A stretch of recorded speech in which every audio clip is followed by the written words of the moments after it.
బుట్టలు చూస్తున్నారు కదండి, వీటిని ట్రెడిషనల్ ముత్యాల బుట్టలు అంటారు. వీటి గురించి మనం చాలా సార్లు వినే ఉంటాం, చూసే ఉంటాం.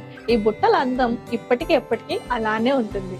ఇక్కడ మనకి స్టడ్ అండ్ బుట్టలో రూబీ రెడ్ స్టోన్స్ తో అండ్ వాటి కిందన ముత్యాలతో చాలా అందంగా డిజైన్ చేశారండి. ఈ బుట్టల్ని పెద్దవారే కాదు, పిల్లలు కూడా చాలా ఇష్టపడతారు. దీని వెయిట్ వచ్చేసి జస్ట్ 5 grams మాత్రమే. నేను మీకోసం ఒకసారి ట్రై చేసి చూపిస్తాను.